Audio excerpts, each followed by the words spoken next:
boys and girls, can you believe we have made it to the Christmas holidays already?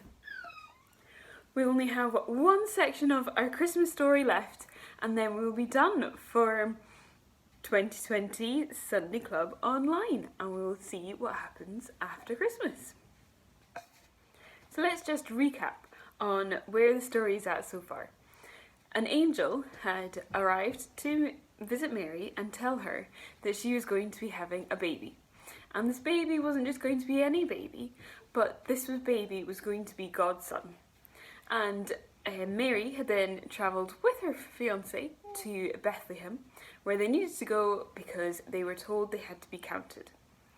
When they got there, they found that so many other people were also arriving to be counted that there was no space in any of the hotels for them. So they had managed to find space in a stable, somewhere that all of the animals would have been kept to keep them safe, but it meant that at least Mary had a roof over her head because she was very heavily pregnant and was going to be giving birth at any time, which is then what happened. So we know from last week that she did have her baby, and she had her baby, but she didn't have anywhere to put her baby, so she just put the baby into the manger, which is the feeding trough. That's where the animals would have got their food from. The angel also paid a visit to some shepherds and told the shepherds about Jesus and that he was God's son.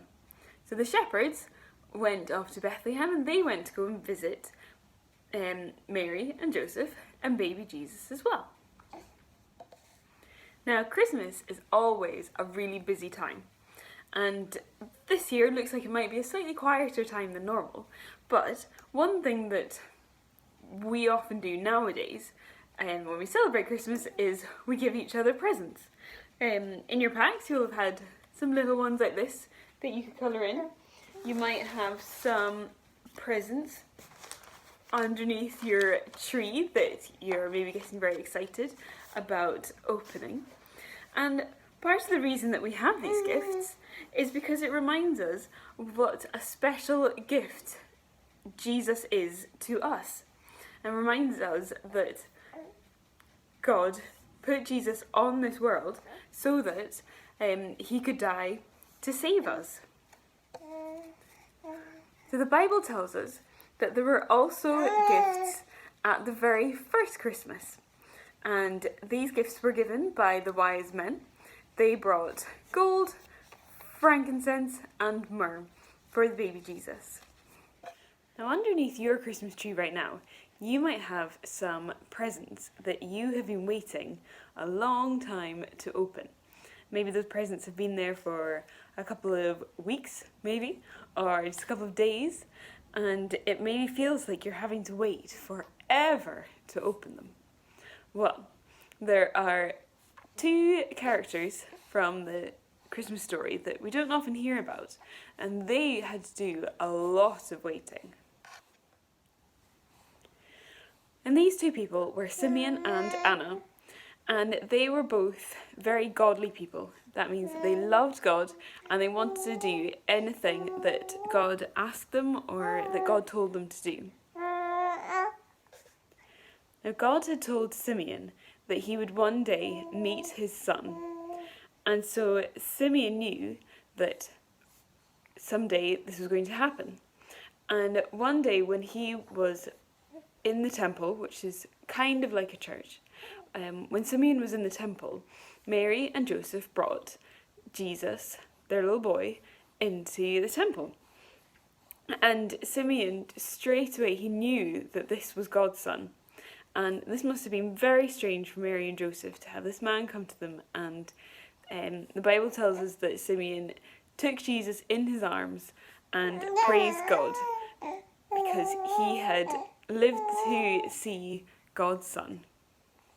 Now, the other person that Mary and Joseph and Jesus met when they were in the temple was a lady called Anna.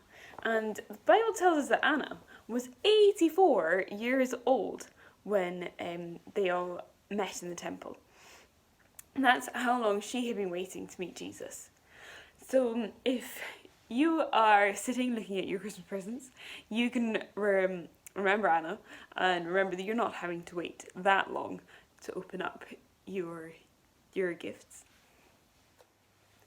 So Simeon and Anna both knew that Jesus was God's son, and they knew that he was there to save everybody. And they were so grateful for this gift that they were getting from God, that they went and they told everybody about this little boy and what this gift meant.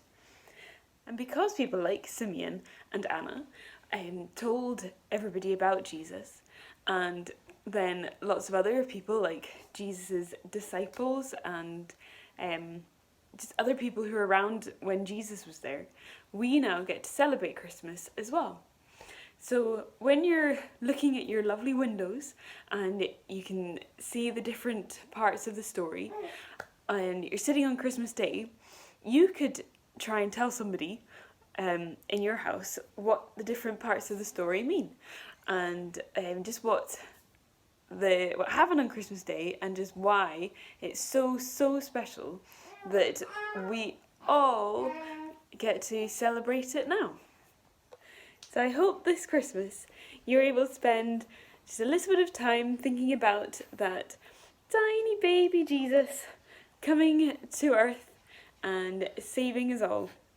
And I hope you have a very good Christmas. Bye.